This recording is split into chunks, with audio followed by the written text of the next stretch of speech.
¿Cómo está, querido amigo? Sea bienvenido a un vídeo más acerca de nuestra escuela sabática de Inverso. Que ya nos queda muy poco para terminar el trimestre, que como le digo siempre es una buena y mala noticia, como usted lo quiera ver. Y pues ya estamos al tercer mes del año. No pensábamos que iba a pasar todo tan rápido, o sea, ya llevamos un cuarto de año.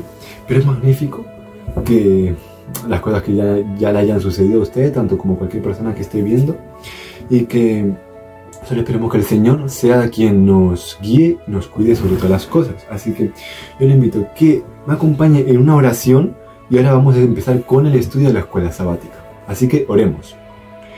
Padre nuestro que estás en los cielos, santificado y glorificado sea tu santo nombre. Te damos gracias por todo lo que nos das, Señor, la vida, la salud, Señor, un día más de vida. Que tú seas que nos dé tu Espíritu Santo para que podamos, Señor, aprender más, Señor, sobre tu palabra. Que tu nombre sea glorificado sobre todas las cosas. Libra nuestra mente de todo mal, de todo pecado, de toda inmundicia. Señor, se haga tu voluntad siempre y no la nuestra. Y gracias, Señor, por todas las cosas que haces. Todo esto te pedimos en el nombre maravilloso de Cristo Jesús. Amén. Amén.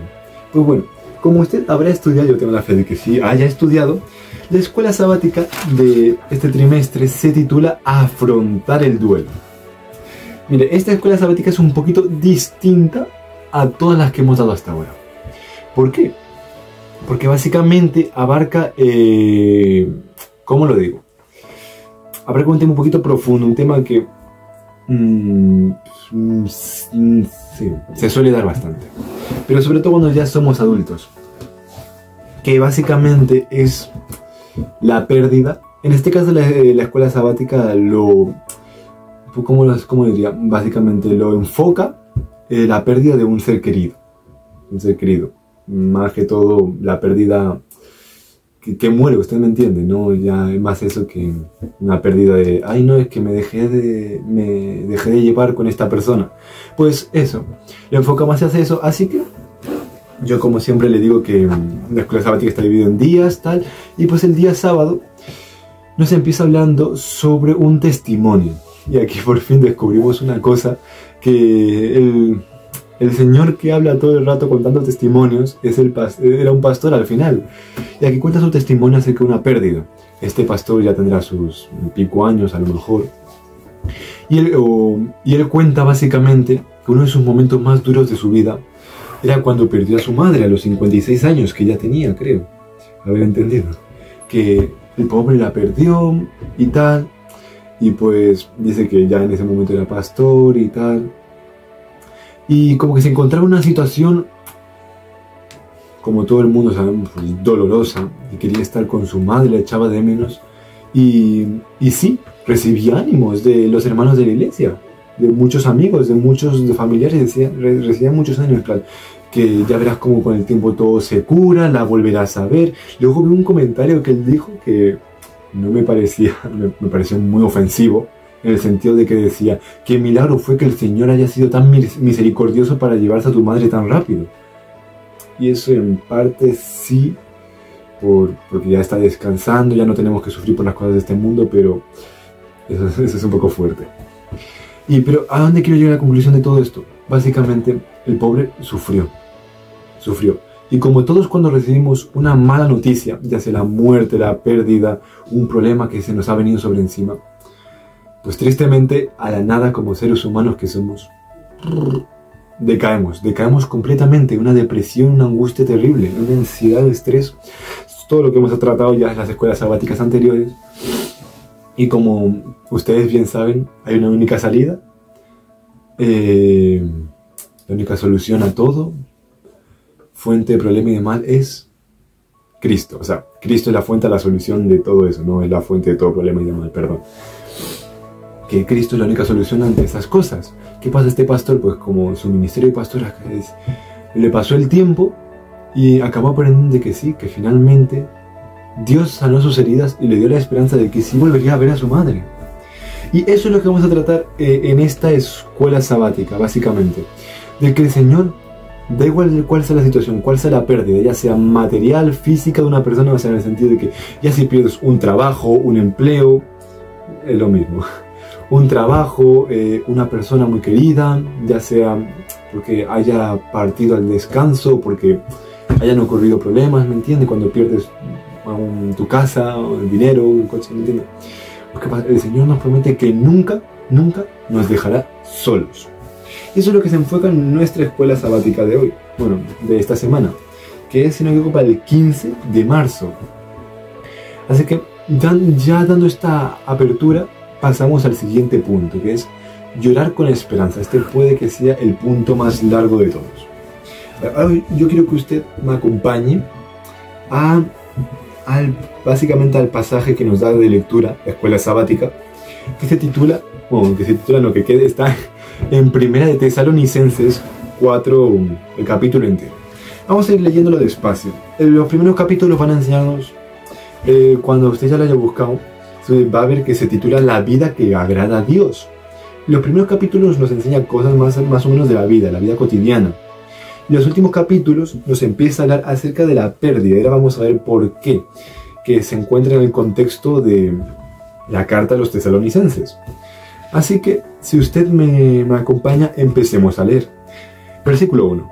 Por lo demás, hermanos, os rogamos y exhortamos en el Señor Jesús, que de la manera que aprendisteis de nosotros como os conviene conduciros y agradar a Dios, así abundéis más y más. Aquí el apóstol Pablo básicamente nos dice: habéis aceptado a Cristo, habéis seguido, y os invito a que sigáis así. No temáis, seguid adelante, porque Cristo ya está en vosotros. Versículo 2. Ya sabéis las instrucciones que os dimos por el Señor Jesús. La voluntad de Dios es vuestra santificación, que os apartéis de fornicación. Recordemos, ya todos sabemos que es la fornicación, que es un sinónimo, entre comillas, de adulterio. Sí, más o menos. Es como, fornicación básicamente es engaño, más que todo. A lo mejor podría decir, no tengo un buen concepto de esa palabra. Pero en la Biblia, o así religiosamente, significa que no cedas a la tentación o no cedas a los engaños del enemigo o a las falsas doctrinas. O sea, eso lo dice ahí mismo. O sea, la voluntad de nuestro Dios es vuestra santificación. El Dios no quiere que forniquéis con falsas doctrinas, con el pecado, que no os enamoréis del pecado, sino que os santifiquéis, que os enamoréis de Cristo. ¿Entiende? Que ese carácter de Cristo sea más semejante a vuestro carácter. O mejor, no, al revés. Vuestro carácter sea más semejante al de Cristo. Cada día más y más. Esa es la santificación al fin y al cabo. Versículo 4. Que cada uno de vosotros sepa tener una propia esposa en santidad y honor, no en pasión desordenada como los gentiles que no conocen a Dios. Aquí nos da un concepto más cotidiano de la vida, en este caso en recomendación a la hora de buscar pareja. El Señor, pues, esto puede ir para personas más que todo solteras o jóvenes más que todo, es que fornicar, como he dicho, es eso, por así decirlo, es eso, ser infiel o engañar o andar de tonteo con las mujeres. Se puede incluso considerar ya una fornicación. ¿Qué es lo que pasa? Que el Señor nos invita a que busquemos una mujer única. Y tal, que no como los gentiles, que los gentiles van pum pum. Usted ya entiende a lo que me refiero. Ahora, sigamos, versículo 6. Que ninguno agravie ni engañe en nada a su hermano, porque como ya os hemos dicho, testificado, el Señor es vengador de todo esto. Creo que una vez ya le he contado las historias de David y Abigail, y aquí se puede aplicar muy bien acerca de lo que dice de no hacer daño a alguien, porque al final el Señor acabará haciendo justicia de un modo u otro. Yo le invito a leer la historia de David y Abigail, que se encuentra en 1 Samuel, si no me equivoco, y va a entender a lo que me refiero de que Dios hace justicia. Sigamos leyendo. Dios nos ha llamado, no nos ha llamado a inmundicia, sino a santificación, versículo 8. Así que el que desecha esto, no desecha a hombre, sino a Dios, que también nos dio Espíritu Santo. Amén. Esto es hermoso porque, mira, quiero parar más, que no tiene nada que ver mucho al tema, pero es importante saberlo. Que el Señor básicamente, todos conocemos de sobre el tercer mandamiento: no tomarás el nombre de Dios en vano. ¿Qué pasa? Que el tomar el nombre de Dios en vano no es solo decir, ay Dios mío, Santa María Teresa de Calcuta. No significa decir eso. No solo significa decir esas cosas, sino tomar el nombre de Dios es en vano. Es tú hacerte hijo de Dios y no representar el carácter de Cristo, por lo cual nos invita a la santificación por medio de Jesucristo, su Hijo amado. Versículo 9. Acerca del amor fraternal no tenéis necesidad de que os escriba, porque vosotros mismos habéis aprendido de Dios, que os améis unos a otros. Y también lo hacéis así con todos los hermanos que están por toda Macedonia, pero os rogamos, hermanos, que abundéis en ello más y más. Procurad tener tranquilidad, ocupándoos en vuestros negocios y trabajando. Vale, aquí como ustedes son consejos para la vida, consejos que nos da Pablo, ánimos que nos da para la vida cotidiana, como dice, la vida que agrada al Señor. Y ahora vamos a la parte clave, que creo que he perdido mucho tiempo en esta parte. La parte clave que nos invita Pablo, que es el versículo 13 hasta el 18, la venida del Señor. Tampoco queremos, hermanos, que ignoréis acerca de los que duermen, para que no os entristezcáis, como los otros que no tienen esperanza. Es increíble lo que acabas de preguntar. ¿Y usted por qué cree en Dios? Vivimos en un mundo completamente... A ver, ateo no te puedo decir, pero un mundo que ya la ciencia está dominando para un ámbito de que no, es que Dios no existe, no, es que ya los seres humanos tenemos el control de todo, ¿vale? Pero hay una cosa que nunca podremos tener el control por más que avance la ciencia, y es la muerte. La muerte es un resultado natural y puro del pecado humano. Y por eso es que el Señor tuvo un plan para redimirnos, para que esta muerte finalmente desaparezca. ¿Y qué pasa? Tú puedes a lo mejor tener todas las esperanzas del mundo, bueno, todas las riquezas del mundo, todo lo que tú te haga feliz, todas las posiciones, ya sea bueno o malo. Pero como a Job, que le pasó un día, Job, por ejemplo, tenía todas las posiciones en el sentido bueno, porque él no disfrutaba ni hacía valer su riqueza. Luego vamos a ver también sobre Job. Sino que básicamente todo eso era beneficio de lo que él le daba el primer lugar a Dios, a Cristo. ¿Y qué pasa? Le vino la tempestad y Job se mantuvo firme, tuvo esperanza en aquel fiel fiador, en Cristo básicamente. ¿Me entiende lo que le digo? Usted puede creer que está en la mayor felicidad del mundo, tempestad, y ya no tienes ninguna esperanza. Pues ahí es donde entra Cristo, justo en ese momento en el que tenemos el duelo. Sigamos, versículo 14. Si creemos que Jesús murió y resucitó, así también traerá Dios con Jesús a los que durmieron en él. Mira, yo sé que esto puede ser un caso muy triste, a mí todavía no me ha pasado, pero yo sé que puede ser muy doloroso. El caso de perder a un ser familiar muy importante.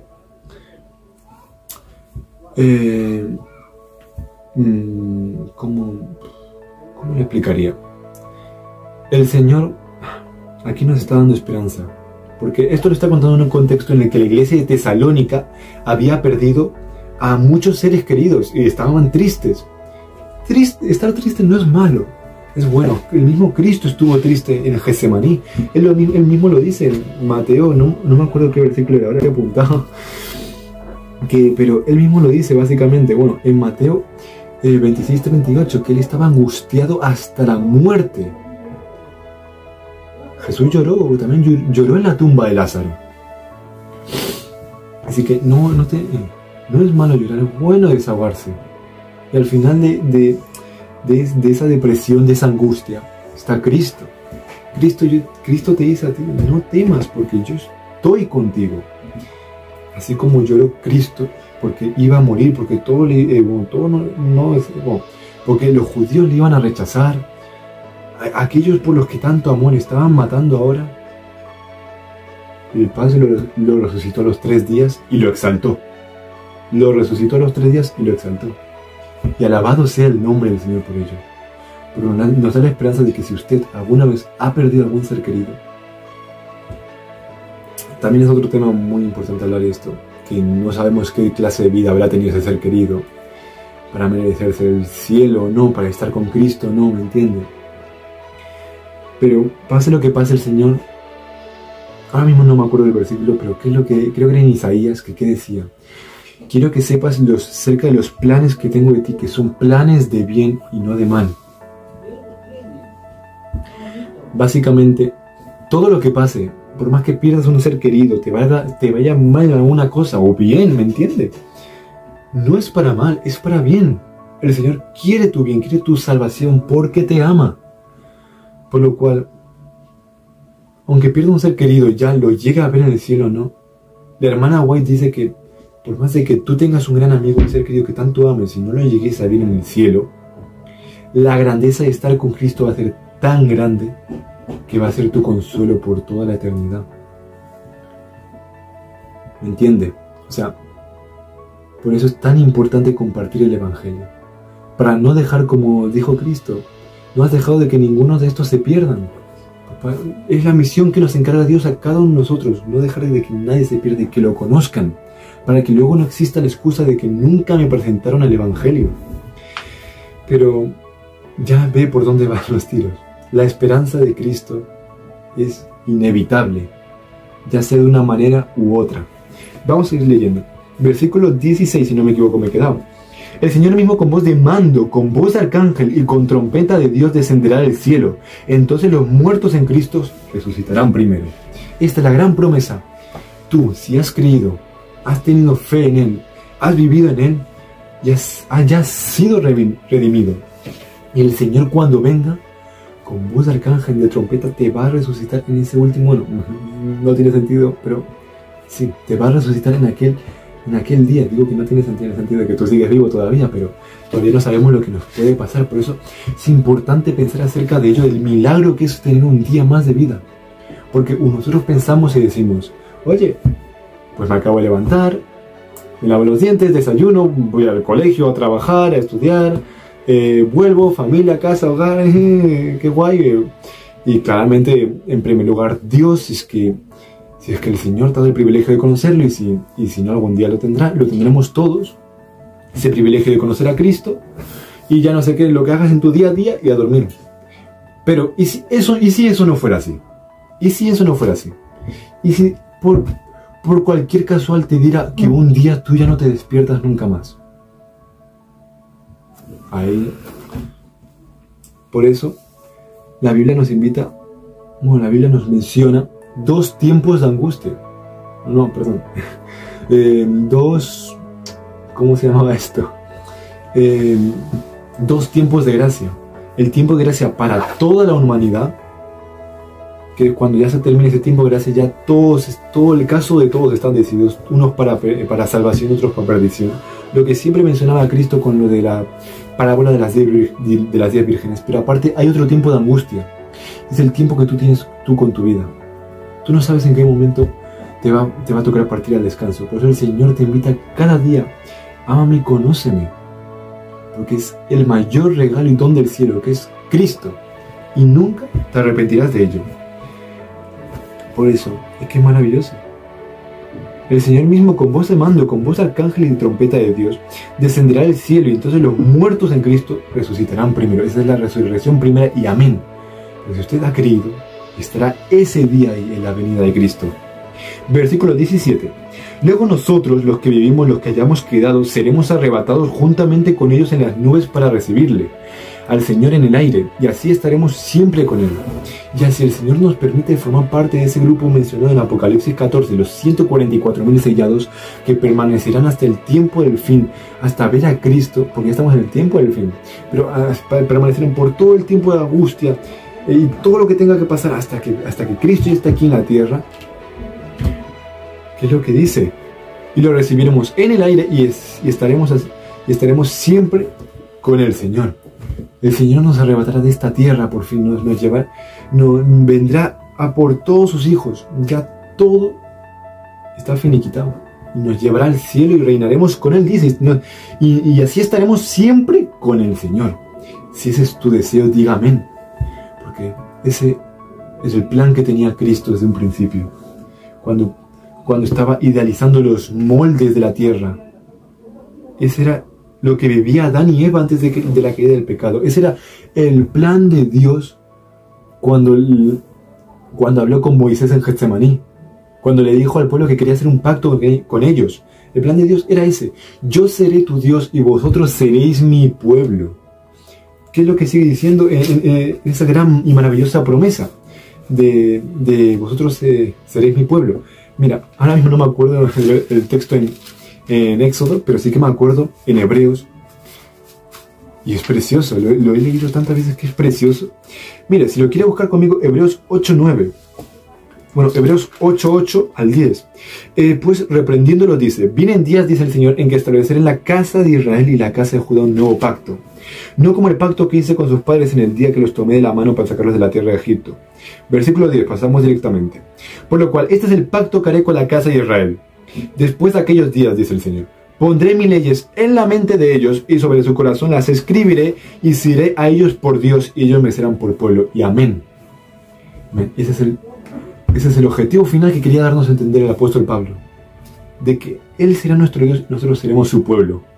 Solo es creer, confiar en Él, morir en Cristo. Porque se puede morir ya de una vez en Cristo. ¿Cómo? Renunciando a tu propio yo. Porque mientras yo siga viviendo, yo no dejo entrar todavía a Cristo. Porque me quiero tal y como soy.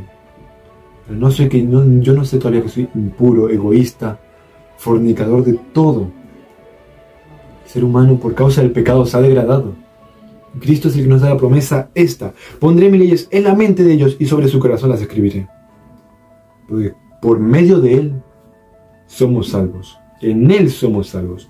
Ninguno enseñará a su prójimo ni ninguno a su hermano diciendo: conoce al Señor, porque todos me conocerán desde el menor hasta el mayor. Porque yo seré propicio a sus injusticias y nunca más me acordaré de sus pecados ni de sus maldades. Esta es una promesa hermosa. Sé que nos hemos desviado un poquito del tema, pero al fin y al cabo, tú no temas por la muerte.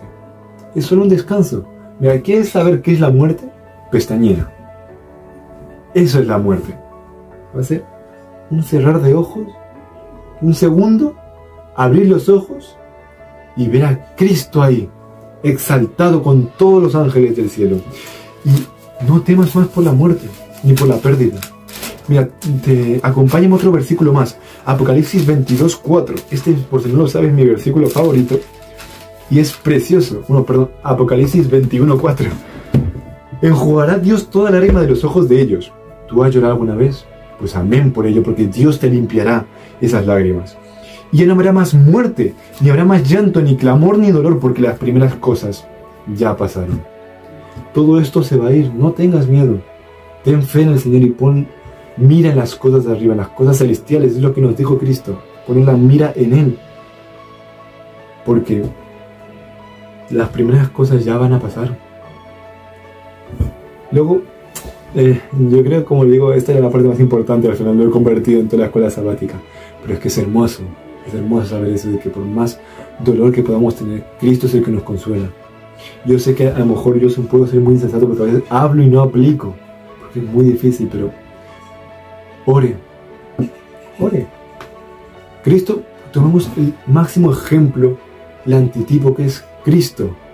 ¿Qué es lo que hizo en Getsemaní? Cuando sufría una pérdida tremenda. ¿Cuál era su pérdida? La separación que él tenía entre él y el Padre por causa de todos los pecados que le estaban cayendo sobre él. Él tenía miedo de separarse eternamente del Padre. Y él mismo le dijo: estoy angustiado hasta la muerte. Pidió compañía, estuvo con sus discípulos. Le pidió: por favor, venid, orad conmigo. Y cuando usted esté triste, no le digo de que, ay no, vaya a buscar compañía rápido.